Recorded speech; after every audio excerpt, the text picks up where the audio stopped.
This is The Spot, a BYU-Idaho radio production where we talk about what you're talking about at BYU-Idaho. Today's hosts are Colin Dupuis, John McSwain, and a special guest, an academic advisor here on campus, Jailton Farias. The views and opinions of this podcast are not that of BYU-Idaho Radio or the university, and are solely the opinions of the hosts.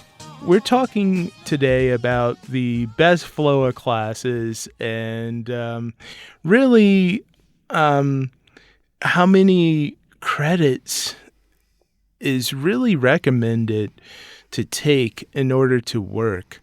So, Colin, have you ever had an experience where, you're taking a lot of credits and you either question if you should work or you feel like, hey, yeah, this is a comfortable enough credits where I can take on a job or two? Yeah, for sure. This is now my senior semester, so I've done this a couple times. Nice. That sweet spot is always 12 credits for me. And that's me working part-time on campus. Rarely have I ever worked more than maybe like 20 hours a week. Usually most campus jobs will have you working part-time, usually 3 hours a day, 5 days a week, roughly.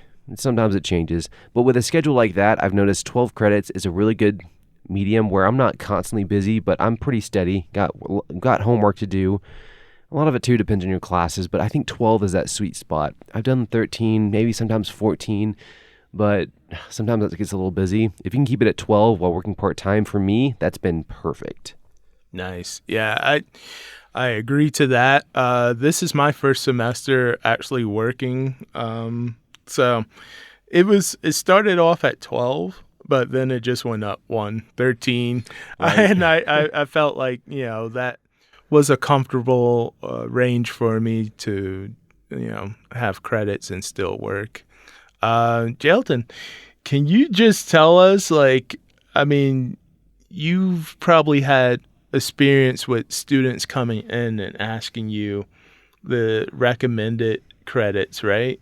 Can you just tell us your title real quick? Yeah, so I'm an academic advisor in the Career and Academic Advising Office. Yeah, nice. So I've been working there for 3 years. So nice. Yeah. So you know your thing. Yeah. Yeah.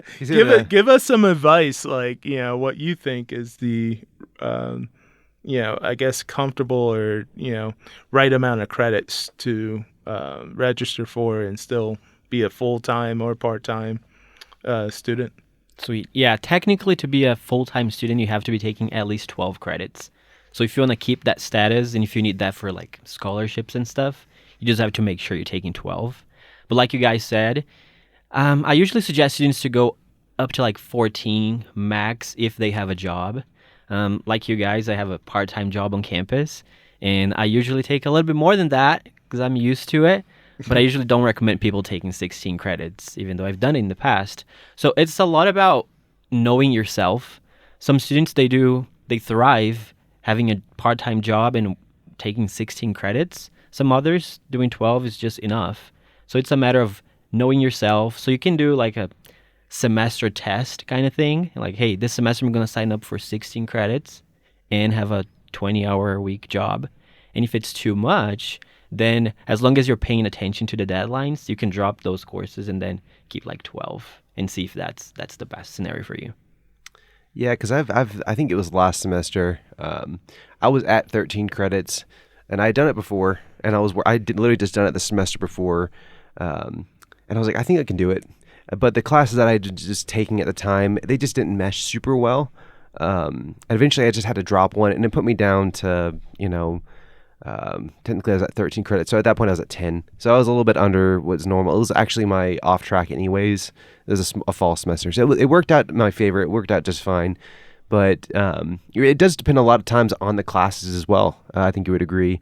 It really does depend on your ability to take the classes and what you feel like you can handle. But I'd say even be aware of the classes because they may require a little bit more from you than other classes. It just depends on the teacher and what you're taking. Yeah, and one thing that I usually don't suggest students to do is be a full-time student and a full-time employee.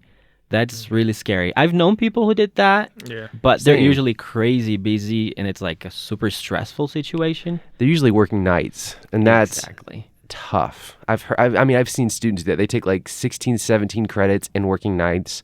And I'm like, if you can thrive in that, but it's just, I feel like that can eventually take a toll on you. I don't know. It depends on how much it's worth it, I guess. Yeah. Yeah, I definitely agree to that. I feel like I've ran into a couple people where they're telling me they're taking 17 or more credits. I'm just like, I'll pray for you. Still working. I'm like, how? Why? Like, why and how? Because was it the max amount of credits you can take is what, 21? Yep, 21 is the maximum.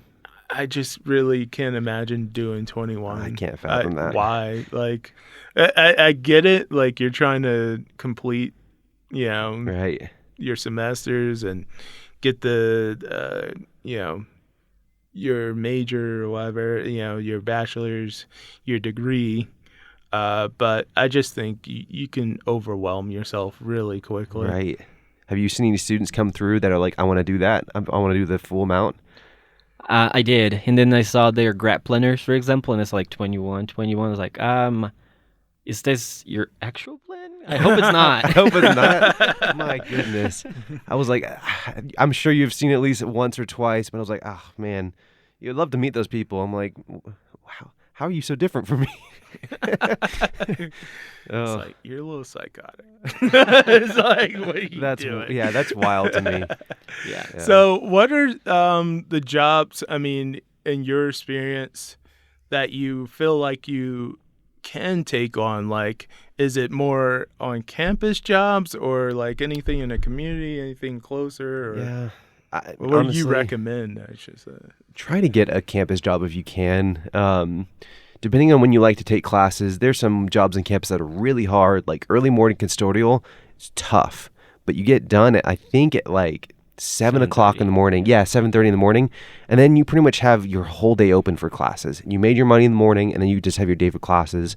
My wife did that her first couple semesters, and it worked out really well.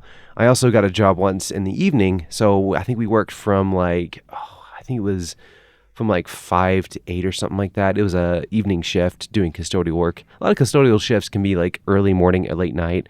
Just frees up your schedule during the day. A lot of those classes take place during the day. Just in my experience, that worked really well. Being on campus is also nice just because I just got off work and I walked over from the MC to our recording booth here, and it's a 5-minute walk. And that made it really simple for me, So on campus is best if you can, and town is still good as well.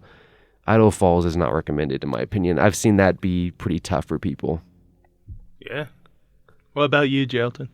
Yeah, I just agree with Colin. As long as you don't have to do like a long drive in the middle of the day to go to work, because that adds another level of stress. Like, hey, I have to get out of class at 10 exactly, because I have to drive 40 minutes to get to work. And then all that drive is time that you're not going to be studying. So if you have like 15 credits, the 20-hour job, plus just time driving to Idaho Falls, whatever, that would not be recommended for sure. Yeah. Nah, I agree with you guys. I just don't find any benefits of driving 30 minutes back and forth and trying to meet that, get to class on time and meet that deadline and stuff like that. Yeah. So, is there any flow of classes that you guys recommend? Maybe that's worked for you throughout the semester? Like, hey, these classes really paired up well. Yeah, I feel like I've taken a few of those. One semester just happened to be that I took from the same professor, and his teaching style worked really well, obviously back to back. And I had him every single day. I didn't realize I'd done that. But I'd taken, and this is just for any communication majors, I guess, out there, but I did organizational principles and, what is it called? I believe it's called professional presentations from the same professor. Brother Embry, I'm not sure if he's still, I think he's on leave, if I'm not mistaken. I'm not sure when he might be back, but he just teaches in a similar way, and a lot of the things can translate from one to the other. I think also if you're just looking for maybe classes that work well, maybe try taking the same professor twice. I mean, sometimes that works out, sometimes it doesn't. I just happened to have a great semester that semester because I took 2 classes from him because his topics kind of translated a little bit, and his teaching style was consistent through both those classes. So I always knew what I was in for, and I was never stressed that semester with his classes. I was perfectly fine, excited to learn, and I learned a lot. So that's just a recommendation I want to throw out there for any communication majors. Hopefully that's still an option whenever you're listening to this. But yeah, what about you guys? Yeah, I can agree with Colin. And going back to the taking from the same professor, that's a really good opportunity to network, because then you get to know the professor really well. And if they work in the area that your future career is, then you can network with them. So that's a really good suggestion for finding jobs in the future as well. Yeah. But for me, I'm a biology major. So I'm taking all the biology, chemistry, physics classes, and they all have labs associated with it. Mm-hmm. So one suggestion that I usually give to students is take the lecture and the lab in the same semester if possible. Okay. Because then you can move on and next semester take the next class. And kind of like going along with what Colin said, if you can take, because sometimes classes they have organic chemistry 1 and organic chemistry 2. If you can take those 2 classes from the same professor, it's a lot better. Because then the teaching style is going to change a lot if you take from different professors, and it might just throw you off a little bit. I mean, it's doable, but it might throw you off a little bit. Yeah. That's great suggestions. As far as my suggestion and recommendation in my experience, to all the comm majors, I say do that intro to comm class soon as possible. I know everyone dreads the 7 a.m. Right. portion of it, but I really recommend to get that, out the way soon as possible. One being that you don't have to take the 7 a.m. class again, Mm-hmm. but 2 is just sometimes you go and you think you want to be in a certain area or major, and maybe that class gives you the insight that, hey, I want to go a different direction. And I felt like, you're going to get the credits either way, but before you go too deep into an area or major, I think it's important to find out what you like and love. Right. So I really suggest to do that class as soon as possible, but I've had classes that flow well together, like my writing and communication and my visual media class oddly correlated with each other. Like I had to do a WordPress for visual media. I had to do a WordPress for writing and communication careers. So anything that is sort of like in that repetitive stage, like you're kind of going over it again in 2 different classes, I definitely recommend. I love that thought of taking that same professor. I know sometimes, depending on the semester, winter, spring, whatever, they all switch up and stuff like that. But yeah, I think that creates a relationship. It creates that networking chemistry that you really need going forward into your major and career. Yeah, because I'm going to say I have a kind of a unique situation. I wasn't sure if I was going to even bring this up because it's kind of a weird situation that I'm in. I mean, not mostly weird, but mostly just unique. I'm taking a class, an HR class, human resources basics, essentially. Okay. We just go over like the broad view of what HR is, and that's kind of where I'm taking my major as a strategic comm major. And I'm also doing my internship as an HR rep. And the internship that I'm doing is pretty much from the ground up. We're building HR principles for a nonprofit that didn't exist before. So we're doing a lot of building as we're implementing these ideas. It's a lot of like ground up work, which I've never been in an HR position before. I've only learned about it. And my boss hasn't really implemented it before and really dealt with it too very much. So we're kind of learning together. So a lot of what we're doing is research and then implementing these ideas. And the nice thing is I'm taking this human resources class at the same time. So I'm learning about all the basics of human resources at the same time and then implementing what I'm learning in real time, which has been really nice because those ideas are now stuck in my head and I'm practicing them as I'm learning them. So it's been really nice. And I don't know how easy it would be for most people to do what I'm doing right now, take an internship and the class that revolves around the internship at the same time. Because you can be like, well, I'm learning about this right now. I can implement it right away. Yeah. That's going to stay in my head probably for a long time, hoping. So if you can ever pull that off, if you get an internship, like a marketing internship, and you can take a marketing class and make it revolve around what you're doing, my advice, it's really helpful. I know it's a tricky one if you can swing it, but it's been really nice. But, that's like a diamond in a rough situation. But if you can get it, Yeah. it's great. Yeah, no, I appreciate you for sharing that with us. Along those lines, do you guys think, or do you have anything you wish you knew registering for classes that, maybe in your experience, hey, I wish I knew about this class or such and such type of experience? Do you have any? Yeah, from an advising perspective and also a personal perspective, the main thing is know when you register for classes.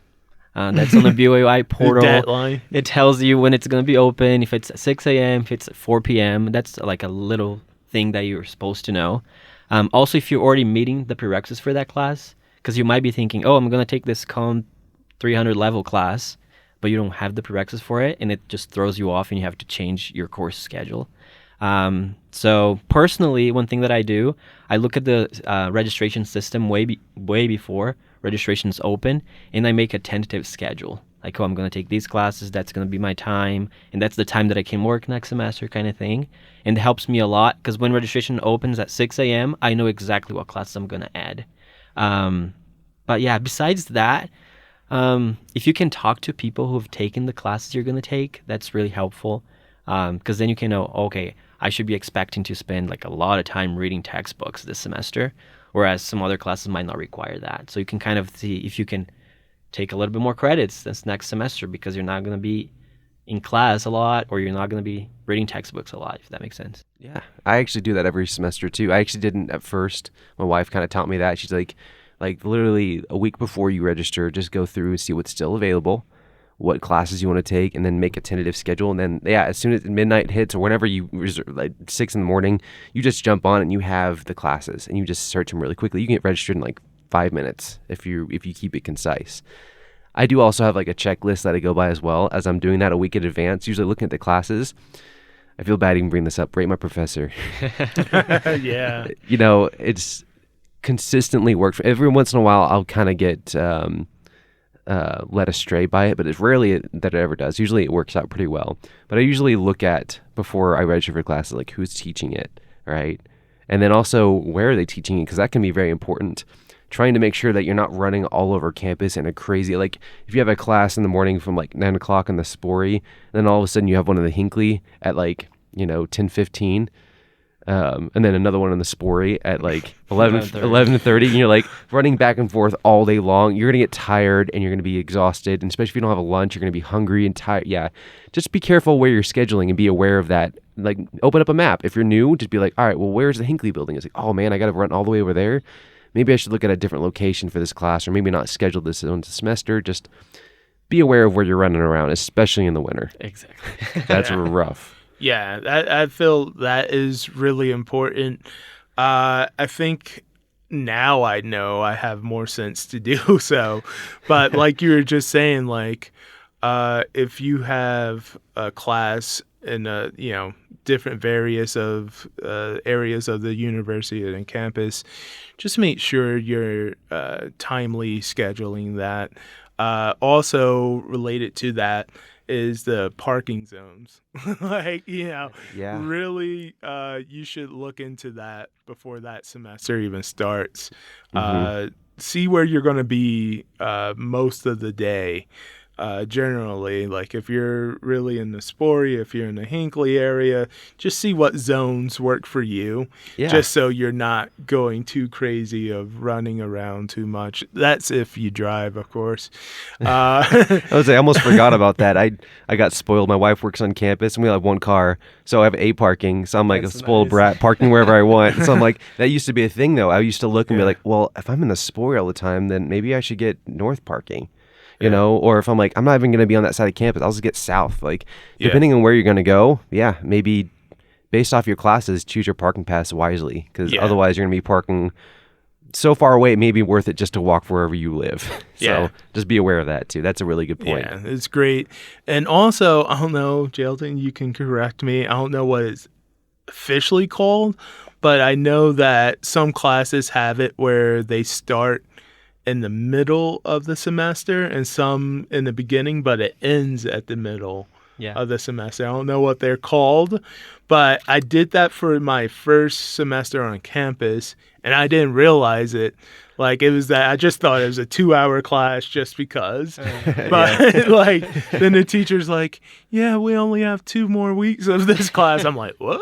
It's like, whoa. I'm like, yeah, but I love this class also. Like, so I kind of wanted to linger a little longer. But I just recommend to look for those classes. Maybe that's something that works in your schedule. Maybe that allows you to focus on the harder classes that you register for as well. Yeah, just to clarify that you're talking about the first block and second block Okay, courses. yeah. Yes, I was like something is. block classes. I don't remember. They're pretty helpful, especially if you drop classes, for example, after the deadline, but you need to have 12 credits for financial aid. So that's a good way to still have the 12. You're like, oh, the deadline's passed, but you can still add second block classes. Yeah. So just be aware of deadlines again. Just read. Nice. You know, it's an interesting I didn't think about till just right now, mostly because we just went through COVID. Some classrooms still have Zoom capabilities. Really? That might be something you want to be aware of too if you're worried that you might not be around as often. Some classes still offer it, some don't, but some rooms are designed so they can actually still do it. I don't know, something to think about. I mean, I don't know how else you would know that besides if you knew the rooms already. Like, I can look at most rooms in the sport and know which ones do Zoom, which ones don't now, because I've taken enough classes in all those rooms to know, like, oh, I know which ones I can go to. And if I'm taking a class in there, I know I can do Zoom potentially, especially with that professor, knowing whether or not a professor can do Zoom. But it's something to keep in mind, maybe, if you've been here long enough. That probably is less for freshmen and more for seniors, I would say, that probably have gone through it already. But you never know. It might be an option depending on which classroom you're in. Yeah. And you can always reach out to the instructors too. True. That's something that I usually do. If I want to know exactly what the coursework's going to be like, I just reach out to them because they're the ones heading up the course. Right. Yeah. So. And professors are always really good to respond. Yeah. I'm so happy you brought that up because I was in class today looking at all the mics hanging down. Yeah. I'm like, how long are they going to have that for? You know, I kind of hope that they keep it there and eventually we have remote seats as well. Like, if, hey, you don't actually have to come to campus, you can be in person and be in Ohio. Like, you know, that's just my own one day hope. That'll probably be well beyond when I'm graduated. But yeah. That'd be a nice option. Why not? You know, I'm thinking about the future right now. You know, I'm just planning it out. Future. I'm not even involved in the future planning, and I'm sitting here planning it out and be like, I'll go to Iring's desk. We'll cut that part out. I'll go to his desk after I'm done with school and be like, here's my plan for campus, just so you know.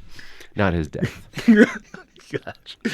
So on that note, what has been some of your popular classes or electives taken so far? Honestly, this class, so right now working for the podcast is the radio practicum. You can take it twice. The second time you work on the podcast, the first time you do projects. It can be anything from doing like PSAs to doing the perfect score soundtrack. I loved all the projects I did in this class and this practicum for communication majors specifically. I think other majors can take it, but if you're a communication major and looking for a practicum, if you don't mind listening to yourself all the time, because you have to sit there and record yourself and then edit your audio, you listen to yourself a lot in this practicum. For hours. But if you're good with that and you like the idea of like recording or even be on a podcast, because one of the last projects you do in the practicum the first time is record one episode of a podcast, and you get the feel for it. And I had a blast, and I'm still loving it. If I had one more semester, I would do this again for sure. So nice. Any communication majors looking for practicum, radio practicum, top of my list. Yeah. Because of my graduate school's plans, I didn't have a lot of elective room.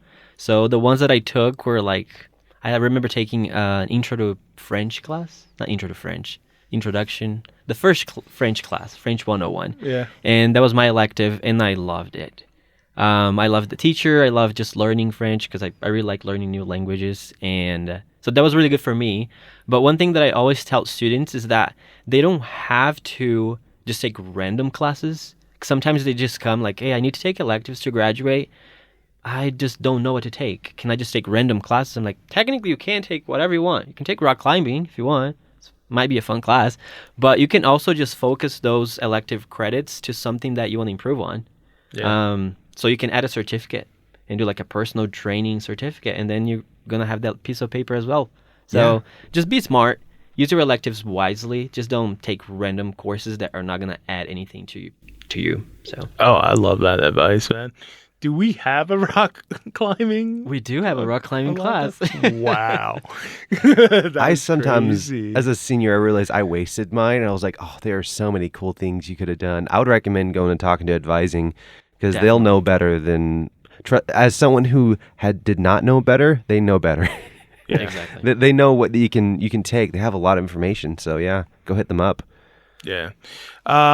I have to agree with you, Colin. It's bad. It's not because we're, podcast students, but I love the radio practicum Right. as well. It's fun. Yeah. Next to it, I say the scroll is really great, or any elective where you're working in teams, networking. I'm going to love that. I love to reach out to other people, see what type of relationship this would bring in the future for me. Right. So this is definitely one of those classes. Scroll is another great one.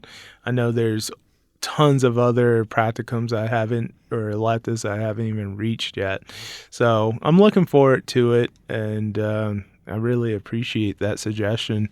So we asked some students what their best class was and the reasons why. So let's listen to some of those, and let's give a little opinion on it, and just fill it out. Let's do it. So here's the first one. I think the best class I ever had was Finance 401. Sorry, Finance 411 with Brother Galbraith. I really liked that class because we were learning like specific skills that were very relevant to the industry, but not just that, but the professor was very real with us, and he wanted the best for us, and he would ask us what he could do to help us.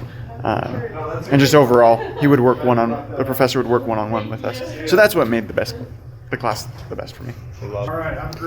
One of the best classes I ever took was Psych 111 with John Skalski, and it's because the reason I liked it so much was I don't personally beforehand I didn't really like psychology at all, but just because of the way he was so passionate about it and the way he taught it got me really into it and actually made me enjoy psychology. So my favorite class up here has been the Intro to Welding class. I'm taking that right now. But what do you guys think of those so far, what they said? Your opinions. So have you ever taken any of those classes they just mentioned? Just Psych 111. I would say that one's a really good one to take if you just want to know what psych's all about. I think there's a lot of misconceptions. My wife's a psych major, so I kind of knew about a lot of the misconception as I went in there. But I was able to expound upon those misconceptions and then understand what psychology really is and what people think it is, and how a lot of times that was incorrect. A lot of people go in and be like, oh, this is going to be it's going to be one way. And then you walk out and be like, wow, I've learned a lot. I learned about best studying practices, memory, how to best utilize your memory. Our memory is terrible. And he's like, well, here's ways you can help your memory. Also, here's best ways to get sleep, and here's what happens if you don't get good sleep to your brain. And you just learn all these things. This is actually very relevant to a college student. I would recommend pretty much anyone take that class. It's a bit tough. You're learning a lot of very complicated subjects, but if you're thinking about psychology, that'll pretty much the best way to call that class is a good weed out class. And if you don't actually care that much about psychology, or if you think it's one thing and it's not, it'll let you know whether or not you should actually be taking psych classes. Nice. Yeah, and then for students who might be kind of, I don't know what major to pursue kind of thing, I think the intro classes would help a lot. So intro to psychology, intro to international studies. Use your electives to take those. They're usually just 1 credit classes. So they can help you know, oh, I dislike psychology very much. So I know that I'm not going to pursue that as my career. And then you can focus on different areas. So again, just be smart. Yeah, I love that advice. One class that I must recognize in one of those segments that didn't play, they were talking about Brother Jenkins' class, the interpersonal theories and practices. Yes. Amazing. If you Love that guys class. really value communicating, networking, getting into something like that, please take that class either from him or Mr. Bean or Brother Bean. Brother Bean, yeah. Mr. Bean. Brother Bean. I'm sure he's gotten that more than once. Is amazing He's as a good well. But that class really dives deep into the emotions and the verbal and nonverbal communication of people. Yeah, so I really appreciate that. So if you guys have any other opinions or, thoughts of what your favorite class is, please let us know. You've been listening to The Spot, a production of BYU-Idaho Radio. Today's hosts were Jailton Farias, Colin Dupuis, and John McSwain. The views and opinions of this podcast are not that of BYU-Idaho Radio or the university, and are solely the opinions of the hosts. The episode was edited by me, Nina Shakin. Producers were the hosts with supervision by Brandon Isle. Our theme music is Finding Happiness by DJ Quads and The Perpetual Ticking of Time by Artificial Music. To listen to more episodes of The Spot, like and follow us on social media, or visit our website, byui.edu/radio, and click podcasts. Be sure to subscribe to the BYU-Idaho Radio podcast on Apple Podcasts, Google Podcasts, Spotify, SoundCloud, or wherever you get your podcasts. And also leave a review of the show and leave a comment on what we should talk about next.